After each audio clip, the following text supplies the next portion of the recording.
شروع اللہ کے نام سے جو نہایت مہربان اور بہت رحم کرنے والا ہے۔ بے شک اللہ ہی بہتر جاننے والا ہے۔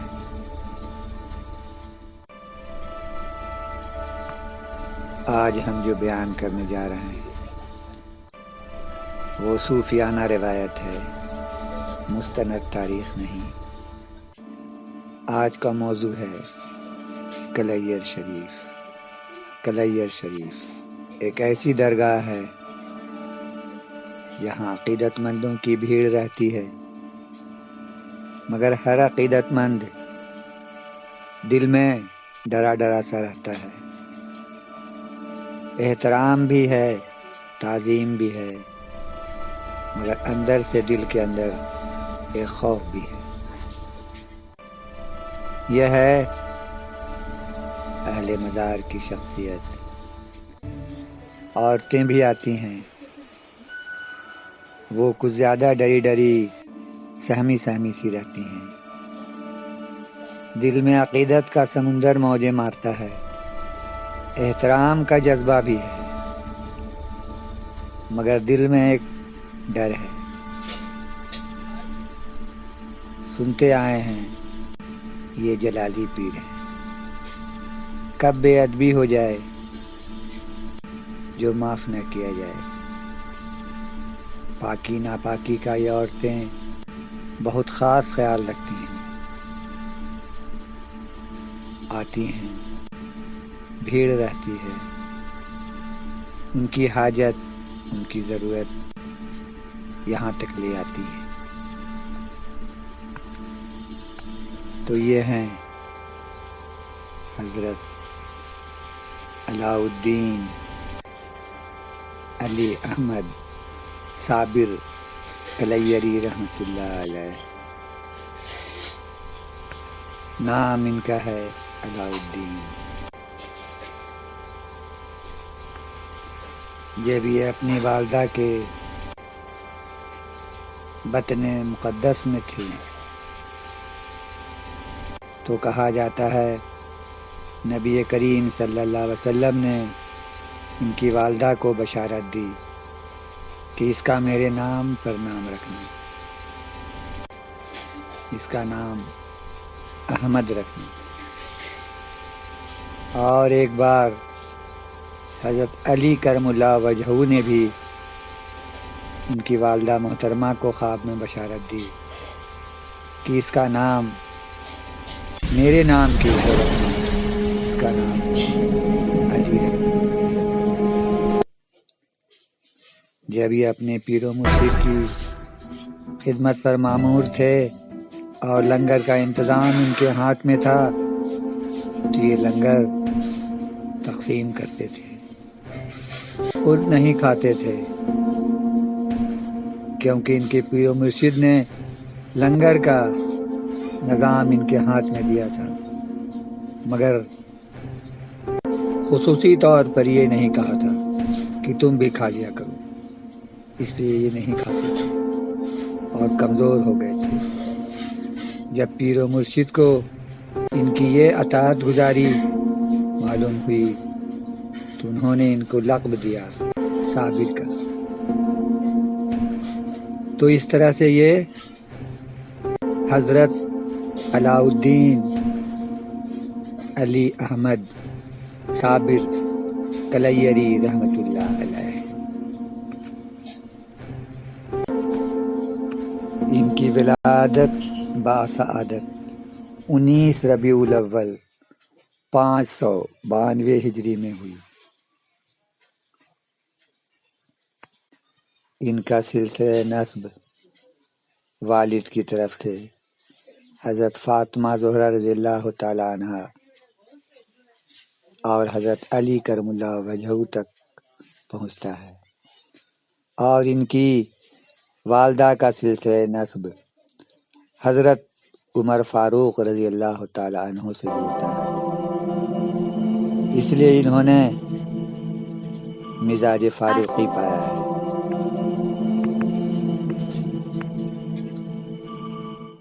جب ان کی ولادت ہوئی کریم کے کان میں حضرت سیدنا ابو القاسم گرگانی رحمۃ اللہ علیہ نے اذان دی اور فرمایا یہ بچہ قطب عالم ہوگا۔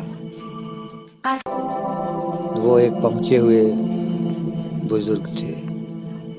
جب ان کو غسل کرانے کے لیے دایا نے گود میں اٹھایا تو دایا سر سے پاؤں تک جلن سی محسوس کرنے لگی۔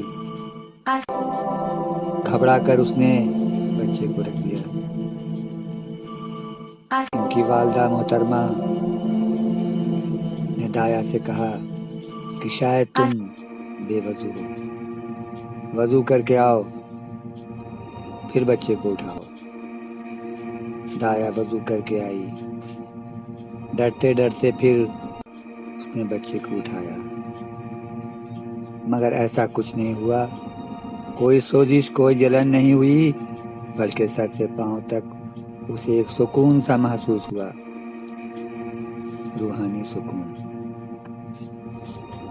روایت میں ہے کہ آپ کی وفات 13 ربیع الاول 690 ہجری میں ہوئی۔ وفات کے بعد جلال کی وجہ سے مرقد تقریباً 200 سال تک پوشیدہ رہا۔ جو بھی قریب جاتا بجلی گرتی یا سانپ کاٹ لیتا۔ حضرت عبد القدوس گنگوی رحمۃ اللہ علیہ نے خواب میں نشاندہی کی اور جلالت ختم ہوئی تو زیارت شروع ہوئی۔ واللہ اعلم۔ حضرت بابا فرید الدین گنج شکر رحمۃ اللہ علیہ نے آپ کو دہلی کی روحانی ولایت سپرد فرمائی اور خرقہ خلافت عطا کیا۔ حکم دیا کہ دہلی جانے سے پہلے حضرت جمال الدین ہانسوی رحمۃ اللہ علیہ کی خانقاہ جا کر اس سند پر تصدیقی مہر لگوا لو، کیونکہ حضرت جمال الدین ہانسوی رحمۃ اللہ علیہ بابا فرید الدین گنج شکر رحمۃ اللہ علیہ کے بڑے معتبر خلیفہ تھے۔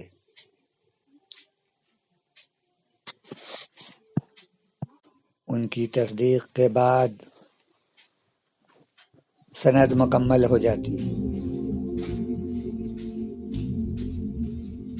آپ سواری پر سوار خانقاہ میں داخل ہو گئے، دروازہ سے اترے نہیں۔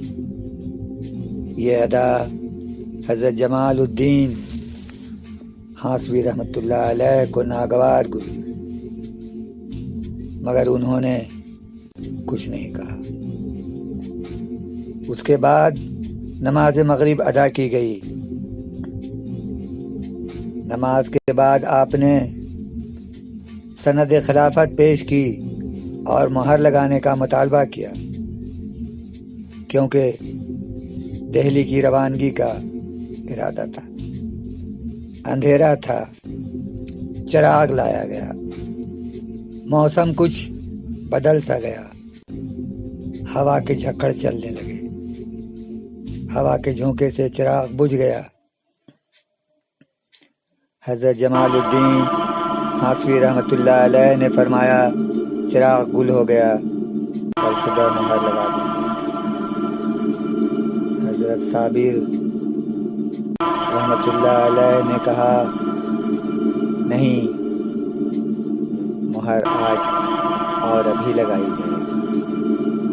دوسرا چراغ منگوایا گیا، مگر ہوا کا جھونکا وہ بھی نہ سہ سکا، وہ بھی بجھ گیا۔ حضرت مخدوم صابر کلیری رحمۃ اللہ علیہ کے چہرے پر ایک جلال پیدا ہوا اور آپ نے اپنی انگلی کو اس چراغ پر رکھ دیا اور انگلی سے روشنی پھوٹ پڑی، پورا حجرہ روشن ہو گیا۔ چراغ کا محتاج نہیں، یہ ولی چراغ کی روشنی کا محتاج نہیں، اس کی انگلی سے روشنی پھوٹ رہی تھی۔ یہ آپ کی کرامت تھی۔ حضرت مخدوم صابر کلیری رحمۃ اللہ علیہ نے فرمایا، اب مہر لگا دیجئے۔ حضرت جمال الدین ہاسوی رحمۃ اللہ علیہ نے یہ کرامت دیکھی اور ان کا یہ جلال دیکھا تو ان کی جلالی قوت سے خوفزدہ ہوئے۔ انہوں نے کہا، تمہارے اس آتشی جلال کی تاب دلی نہیں لا سکے گی۔ اگر تم گئے تو دلی شہر جل کر خاک ہو جائے گا اور سند خلافت کو چاک کر دیا، پھاڑ دیا۔ حضرت صابر رحمۃ اللہ علیہ جلال میں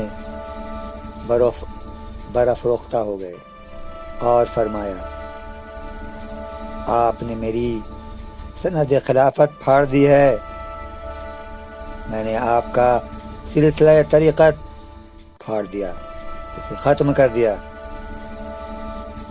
اس کے بعد آپ غصے میں اٹھے اور واپس پاک پتن حضرت بابا فرید الدین گنج شکر رحمۃ اللہ علیہ کی خدمت میں پہنچے اور پورا واقعہ بیان کیا۔ حضرت بابا فرید الدین گنج شکر رحمۃ اللہ علیہ نے پوچھا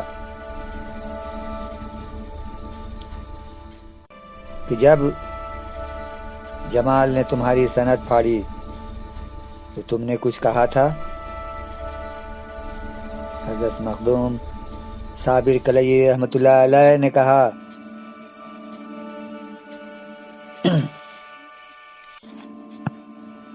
انہوں نے سب کچھ سچ سچ بتا دیا کہ میں ان کی سلسلہ طریقت کو ختم کر کے آیا ہوں۔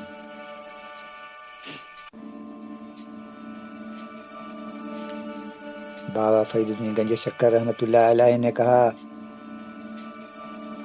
کہ جمال کی پھاڑی ہوئی سند کو تو میں سی نہیں سکتا، میں تمہارے لیے دوسرا سند بنا دوں گا، لیکن اچھا ہوا کہ تم نے اول کہہ دیا۔ اللہ کے پہلوانوں کا تیر خطا نہیں جاتا، اگر تم آخر کہہ دیتے تو سلسلہ ختم ہو جاتا، مگر اول کہنے سے سلسلہ سلامت رہا۔ انشاءاللہ تمہارے مریدوں میں سے ایک مرید حضرت شمس الدین ترک پانی پتی پیدا ہوگا، جس کی دعا سے سلسلہ جاری رہے گا۔